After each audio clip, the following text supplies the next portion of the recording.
Importante hallazgo. Fuerza Aérea chilena encuentra restos que podrían ser del avión militar desaparecido con 38 personas a bordo. Evo Morales contra las cuerdas. Fiscalía boliviana allana la casa del exmandatario. Lo investigan por presunta sedición y terrorismo.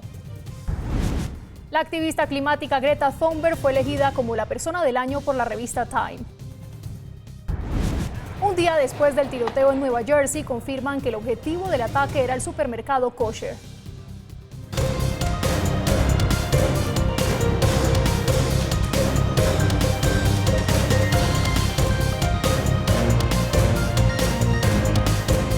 Aquí comienza Red Más Internacional. Hola, bienvenidos. Esto es Red Más Internacional. Buenas noches. Comenzamos con las noticias. La Fuerza Aérea chilena confirmó el hallazgo de restos que podrían ser del avión Hércules C-130 que se extravió el lunes en la noche mientras viajaba desde Punta Arenas a la Antártida con 38 personas a bordo. La búsqueda del Hércules C-130 que se perdió el 9 de diciembre en la noche cuando viajaba con 38 personas a bordo desde Punta Arenas hasta la Antártida tuvo un hallazgo esperanzador. Según informó la Fuerza Aérea de Chile, un buque halló restos de esponja flotando en el mar a 30 kilómetros al sur de la posición del último contacto del C-130. Esos objetos podrían ser parte de los restos de las esponjas de los estanques internos de combustibles de la aeronave, estanques de alas, las cuales se están recuperando para ser trasladadas al continente a fin de hacer los peritajes correspondientes y determinar si corresponden al avión. El hallazgo se produce después de que la Fuerza Aérea informó que la zona de operaciones fue ampliada de 4 a 6 cuadrantes. Ahora hemos ampliado esta área, ya que van cambiando los vientos y las mareas. Por lo tanto, hemos extendido y a medida que hemos tenido más medios aéreos con mayores capacidades y con mayores velocidades, tenemos que ir expandiendo esta área. Entre tanto, 64 familiares de las personas que viajaban en el aparato siniestrado llegaron pasado el mediodía a Punta Arenas. Cerca de 15 aviones y 5 barcos de distinto tamaño con asistencia de Argentina, Brasil, Estados Unidos, Israel, Perú, Reino Unido y Uruguay han participado en la búsqueda del avión.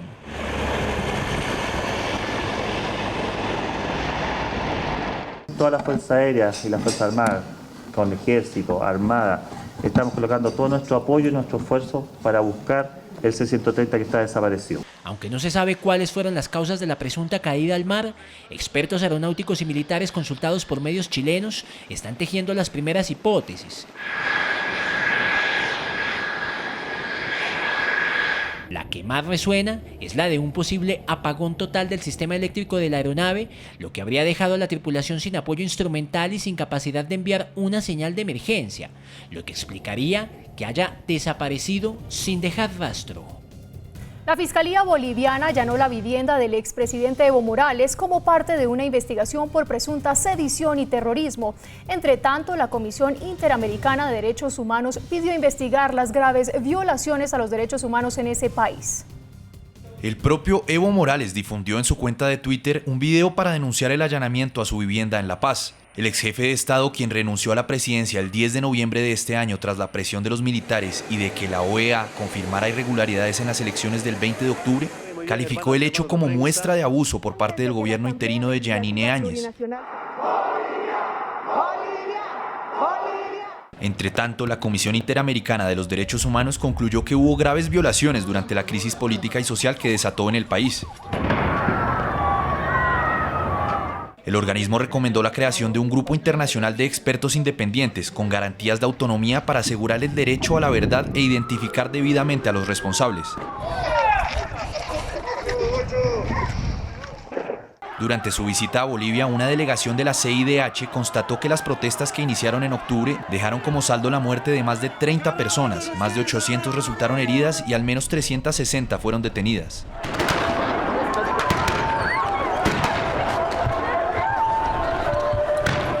La comisión destacó y condenó incidentes ocurridos en las ciudades de Sacaba y de Sencata, los cuales calificó de masacres, luego de que se registrara la muerte de 18 personas en enfrentamientos entre seguidores, opositores de Morales y las fuerzas del orden.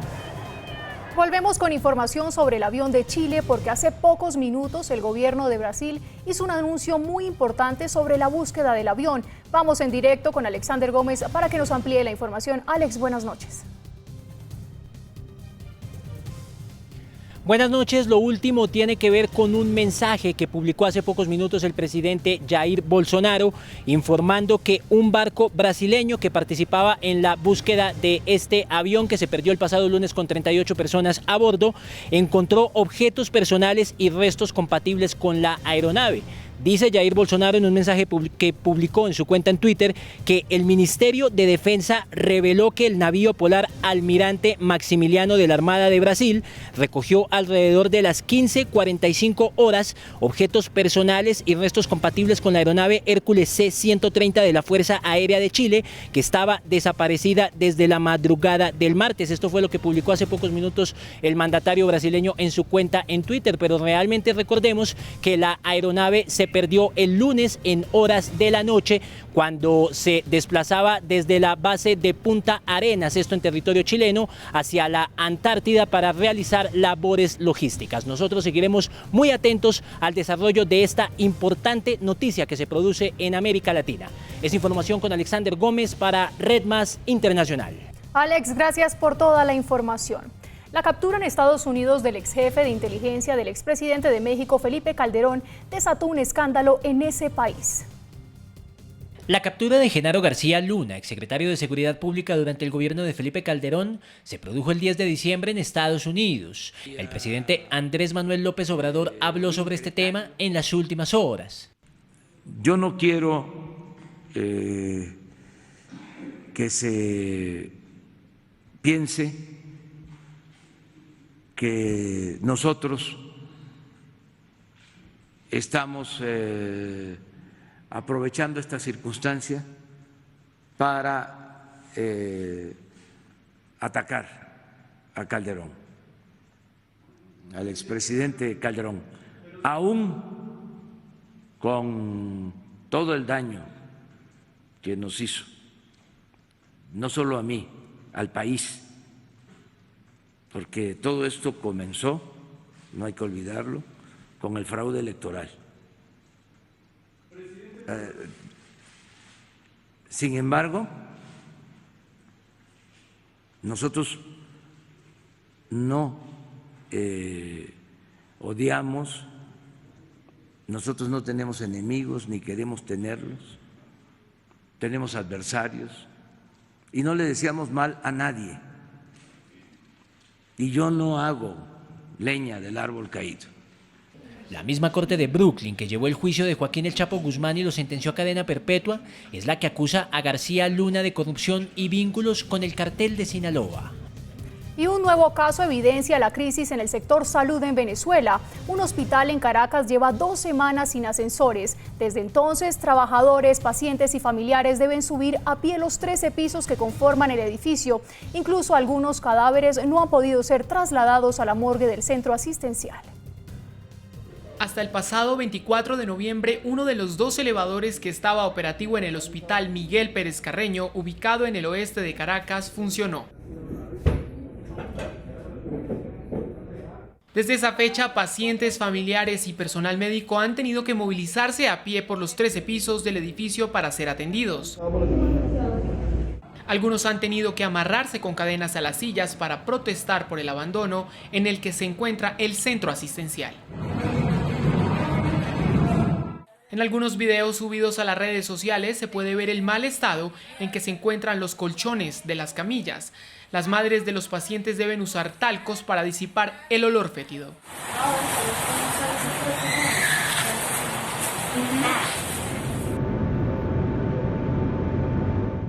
Pero lo más alarmante es que debido a la falta de ascensores, algunos cadáveres tampoco podían ser trasladados a la morgue del hospital, por lo que reposaban en los baños o en los pasillos del lugar.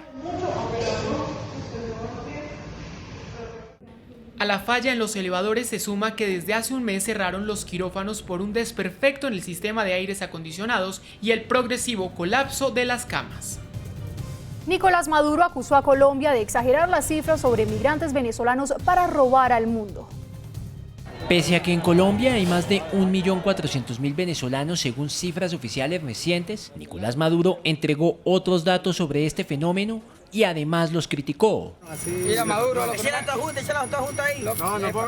El gobierno de Colombia dice en Venezuela se vinieron para Colombia 4 millones. Exageran la cifra. El gobierno de Colombia para robar al mundo, para pedir plata, para chulear al mundo, decimos en Venezuela. Según el jefe de la dictadura chavista, son más los colombianos que han ingresado a Venezuela que los venezolanos que deambulan por América Latina.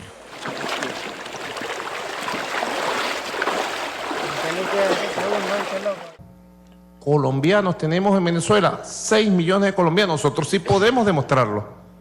En cada barrio hay una familia colombiana por lo menos. En cada centro de trabajo hay una familia colombiana. Aquí más de uno de ustedes es colombiano. Dijo que los colombianos que están en Venezuela han encontrado oportunidades y viven en un ambiente tranquilo. Este año, de acuerdo a las estadísticas, están ingresando, Freddy, más de 250.000 colombianos este año nada más. O sea que se incrementó. El año pasado fue 180.000. Más colombianos ingresaron a Venezuela a quedarse, a vivir, a trabajar con respeto de hermanos. Aquí no se persigue a los colombianos, aquí no se habla mal de los colombianos, aquí no hay xenofobia contra los colombianos. Y cuestionó a los otros países de América Latina que han sido golpeados por la migración venezolana. Y sale el gobierno de Ecuador, en Ecuador hay 4 millones. Y sale el de Perú, en Perú también hay 4. Y el de Chile, aquí hay 4 también. O sea que aquí nos quedamos solos. Son unos ridículos. Lo dicho por Maduro coincide con un estudio de la firma Brookings, el cual calcula que hasta el momento 4,6 millones de venezolanos han abandonado su país hasta la fecha, por lo que en un futuro la crisis humanitaria en el país sudamericano podría superar a la de los refugiados sirios. Este miércoles Colombia firmó el denominado Acuerdo de Escazú, considerado como uno de los instrumentos ambientales más importantes de la región. Esta había sido una de las peticiones de los ambientalistas en el marco de la gran conversación nacional que impulsó el presidente. El embajador Guillermo Fernández de Soto, representante permanente de Colombia ante Naciones Unidas, fue quien suscribió el acuerdo regional sobre acceso a la información, la participación pública y el acceso a la justicia en asuntos ambientales en América Latina y el Caribe. El más importante instrumento regional que relaciona los temas de desarrollo sostenible, los temas ambientales y la defensa de los defensores de derechos humanos que trabajan en esta materia. Este acuerdo, solicitado por años por ambientalistas del país y que hoy se materializa, tiene como objetivo permitir que las generaciones presentes y futuras vivan en un ambiente sano y además tengan derecho al desarrollo sostenible. Es un acuerdo histórico que va a permitir tener un mayor acceso a la información, que va a hacer más fácil la participación de las comunidades en los temas de carácter ambiental y, por supuesto, tener un mayor acceso a la justicia. El Acuerdo de Escazú es el primer acuerdo regional ambiental de América Latina y el primero en el mundo en contener disposiciones específicas sobre defensores de derechos humanos en asuntos ambientales y además, según el gobierno, contribuye a la transición hacia un modelo de desarrollo basado en la sostenibilidad. Avanzan las investigaciones un día después del tiroteo en Nueva Jersey. El ataque habría sido dirigido a un supermercado kosher. Autoridades confirmaron que los 2 hombres abatidos por la policía en el tiroteo del martes tenían como objetivo principal un supermercado kosher en Jersey City. Un ataque contra nuestra comunidad judía, o para el caso, sobre cualquier comunidad. Este es el estado más diverso de los Estados Unidos de América. Y si este ataque pudo pasar aquí en Jersey City o en cualquier parte de nuestro estado, es un ataque contra los 9 millones de nosotros que estamos orgullosos de llamarnos Nueva Jersey, y punto. Un tiroteo que duró más de 2 horas y que dejó 6 personas muertas, los 2 atacantes, un oficial de policía y 3 civiles. Dentro del supermercado, los sospechosos encontraron a 4 civiles. 3 de estos civiles fueron asesinados y uno sobrevivió a una herida de bala. Explicaron la secuencia de los hechos.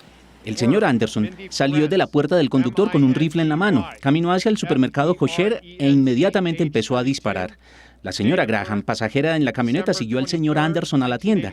Desde ese momento hasta que concluyó el evento, los dos sospechosos permanecieron dentro de la tienda. Después de la revisión del video de vigilancia, aseguran tener claro que los dos sospechosos atacaron el supermercado Kosher en Martin Luther King Drive después de huir de un encuentro donde asesinaron al oficial de policía. Se cree que ayer en algún momento dos personas se encontraron y mataron al detective de la policía de Jersey City, Joseph Seals, en el cementerio Bayview en Jersey City. Los dos sospechosos son David Anderson, de 47 años con fecha de nacimiento 20 de octubre de 1972, y Francine Graham, de 50 años con fecha de nacimiento 28 de abril de 1969. Los dos han fallecido. Se espera la recuperación de uno de los heridos, quien permanece grave de salud.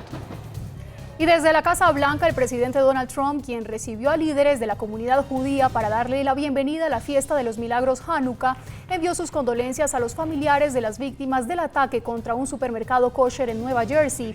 El mandatario aprovechó la oportunidad para anunciar la firma de un decreto presidencial para interpretar el judaísmo como una nacionalidad y no solo como una religión, una medida con la que intentará combatir el antisemitismo en los campus universitarios.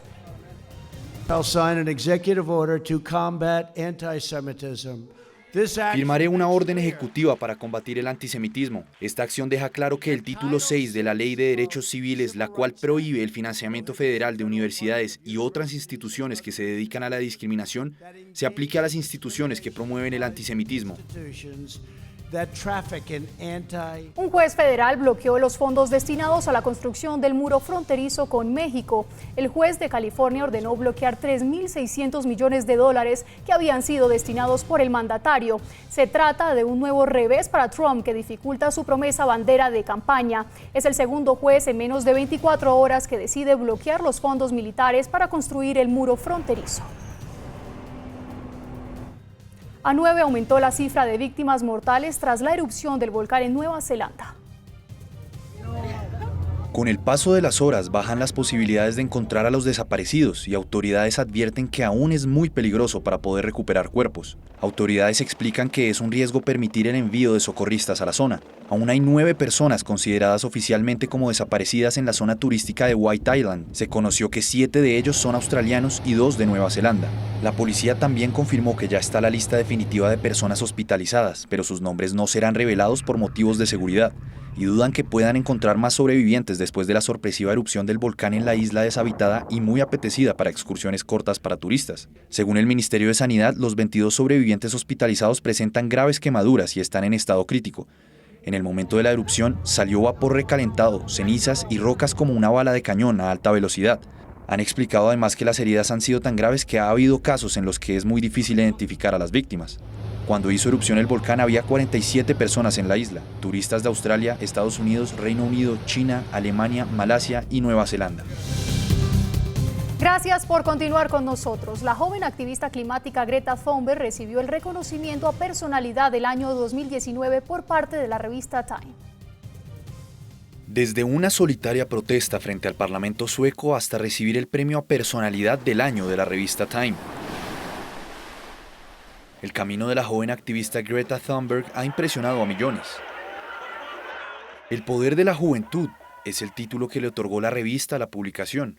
Reconocieron a la activista por crear un cambio de actitud global, transformando ansiedades vagas en un movimiento mundial que exige un cambio urgente. Pero ¿quién es Greta Thunberg y cómo empezó su lucha por el cambio climático? Nacida en enero de 2003 en Estocolmo, la joven de 16 años se viralizó con su huelga en solitario contra el calentamiento global fuera del Parlamento de Suecia en septiembre de 2018. Muchos compañeros de colegio se unieron a su iniciativa Fridays for Future, que consistía en faltar a clases cada viernes para demandar acciones por el cambio climático. Las protestas se difundieron rápidamente en más de 30 países, desde Suecia hasta Brasil, India y Estados Unidos. Miles de estudiantes salieron a las calles en vez de asistir a clases. Sus acciones la llevaron a hablar en el Foro Económico Mundial anual en Suiza y frente a la Unión Europea. Necesitamos enfocar cada centímetro de nuestro ser en el cambio climático, porque si no lo hacemos, entonces todos nuestros logros y progresos han sido en vano. Todo lo que quedará del legado de nuestros líderes políticos será el mayor fracaso de la historia humana y serán recordados como los villanos más grandes de todos los tiempos porque han elegido no escuchar y no actuar. En abril de este año, la activista llevó su mensaje hasta el Vaticano, donde agradeció al Papa por su documento en 2015 sobre el cuidado del medio ambiente. El sumo pontífice la instó a continuar por su camino. Siempre de la mano de su icónico letrero, con el cual empezó todo, cruzó el Atlántico hasta Nueva York, en un velero que no generaba emisiones de carbono, el Malicia II, donado por el Principado de Mónaco. Fue para asistir a la cumbre de la ONU por el cambio climático. He ahí la recordada entrada del presidente Donald Trump y la indignación de Greta.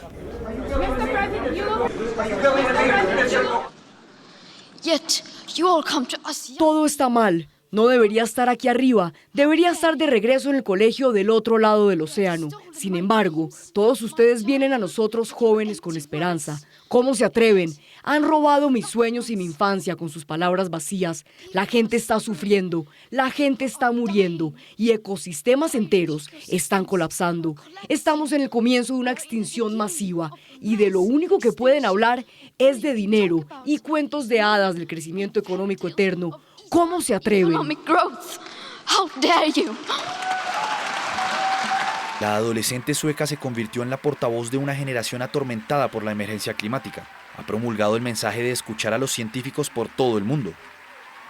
Tras recibir el reconocimiento de Time, aseguró que el mundo no puede seguir viviendo como si no hubiera un mañana. Al contrario, debería trabajar para garantizar que lo haya.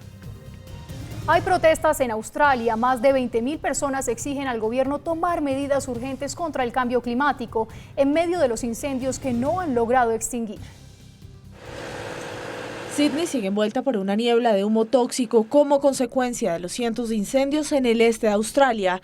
Estamos aquí porque nos importa el futuro de nuestros hijos y los hijos de sus hijos. Vamos a enviar un mensaje a nuestros líderes en nuestro país. Y ahora vamos a ponernos de pie para decir que ya hemos tenido suficiente. Han pasado ya 3 meses desde el inicio de las llamas y los bomberos siguen luchando en 140 puntos que, lejos de poder ser apagados, podrían recobrar fuerza debido a los fuertes vientos, la sequía y el aumento de las temperaturas en los próximos días, que ya superan los 40 grados. Estamos en una ciudad global que ha estado envuelta en humo tóxico durante semanas y semanas seguidas. Hemos venido aquí usando máscaras para que el aire de nuestros pueblos y ciudades sea seguro para respirar, y tenemos un primer ministro que no hemos visto en acción. Mientras hospitales han registrado un aumento del 25% en las admisiones de emergencia, el humo sigue encendiendo las alarmas y los ciudadanos salieron a las calles a decir no más y a exigir acciones y pronto.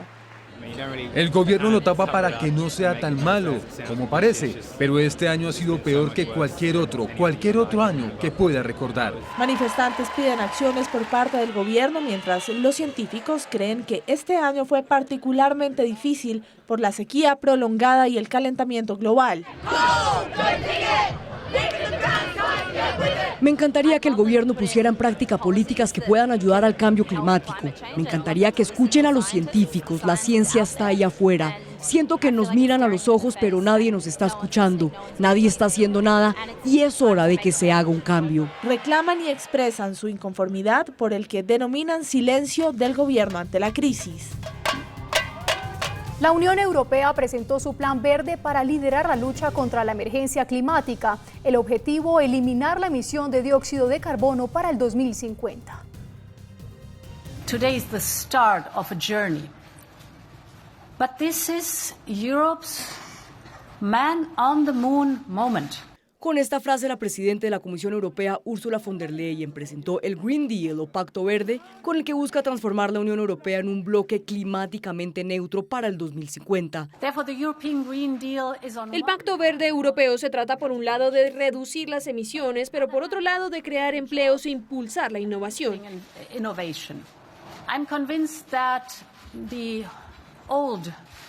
Estoy convencida de que el viejo modelo de crecimiento basado en combustibles fósiles y contaminación está desactualizado y fuera de nuestro planeta. El Pacto Verde Europeo es nuestra nueva estrategia de crecimiento. The European Green Deal is our new growth strategy. En junio, el organismo comunitario propondrá alcanzar el 50 e incluso 55% de descenso en las emisiones en 2030 respecto a 1990. Esto a través de métodos para absorber decrecientes emisiones de dióxido de carbono. Una labor para la que los eurodiputados deberán destinar parte de su Producto Interno Bruto con el fin de lograr el objetivo. Miembros honorables, algunos dicen que el costo de esta transformación es muy alta. Bueno, no olvidemos cuál sería el costo si no actuáramos. Las acciones previstas en este Pacto Verde para luchar contra el cambio climático abarcan áreas como el transporte, la energía, la contaminación, la agricultura y los modos de consumo. Y seguimos hablando de cambio climático, pues desde Madrid, sede de la Cumbre del Clima, el actor estadounidense Harrison Ford reprochó el intento del gobierno de Trump de retirarse del Tratado de París. En 2017, el gobierno federal de mi país demostró una falta de coraje al amenazar con retirarse de los acuerdos de París, y si no elegimos nuevos líderes, continuarán haciéndolo.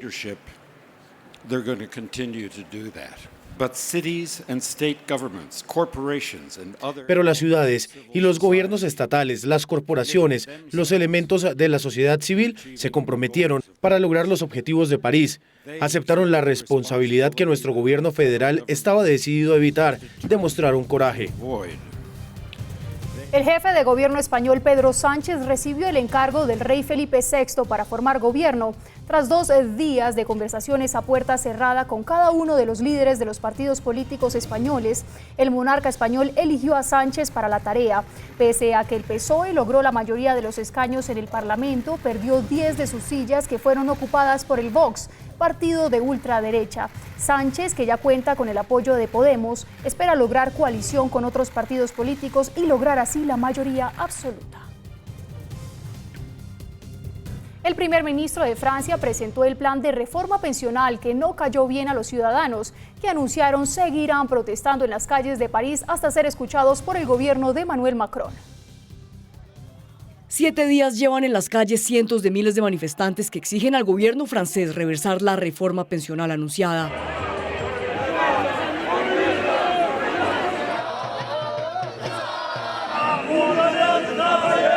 Sin embargo, tal y como lo comunicó el primer ministro francés, hoy presentó la reforma a la que no hizo ningún cambio de los que el pueblo pidió. La mise en place d'un système universel implique la supresión. La implementación del sistema universal significa terminar los 42 regímenes existentes, incluyendo los regímenes especiales.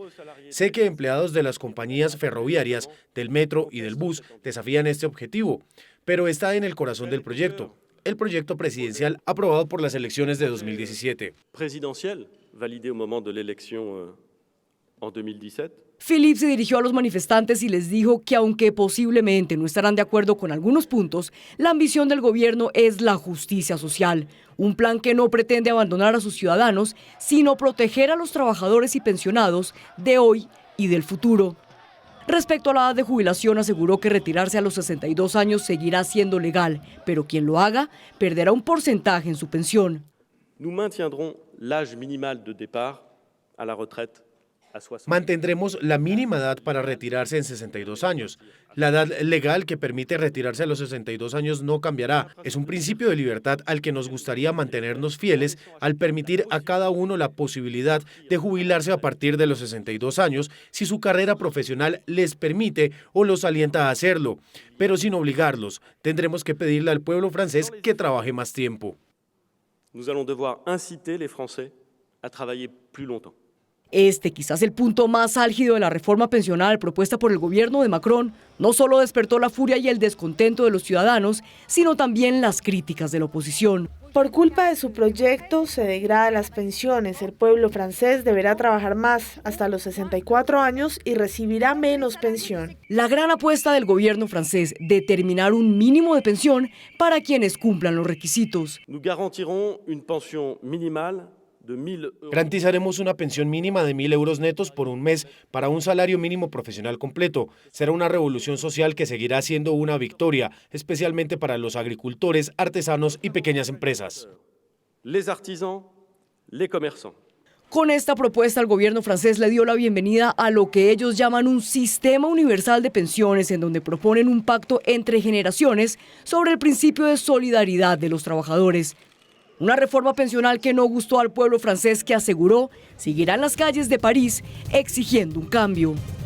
La consejera de Estado de Myanmar y Nobel de Paz llegó a La Haya para defender a su ejército frente a la Corte Internacional de Justicia, que los acusa de haber cometido un genocidio en contra de las minorías musulmanas rohingya. Cerca de 700.000 rohingyas han dejado sus hogares en Myanmar, antigua Birmania, con destino a Bangladesh. Los rohingyas son un grupo étnico en la frontera entre Myanmar y Bangladesh, un grupo de creencias musulmanas que por años han sido perseguidos por las Fuerzas Armadas de Myanmar, país mayoritariamente budista. He perdido 8 miembros de mi familia, incluidos mis hijos y nietos que fueron descuartizados por el ejército birmano. Exijo justicia por estos asesinatos. Pero desde hace un año lo que era una persecución se convirtió en un genocidio que solo hasta principios de este año la ONU catalogó como tal.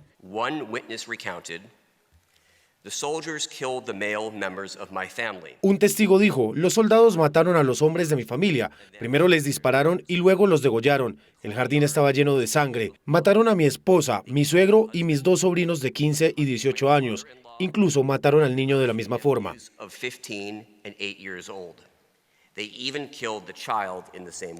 Según cifras oficiales de la ONU, en lo que va corrido del año, ya son más de 7.000 rohingyas asesinados por las fuerzas militares, esto sin contar los abusos y violaciones que los soldados cometieron en contra de mujeres y niños.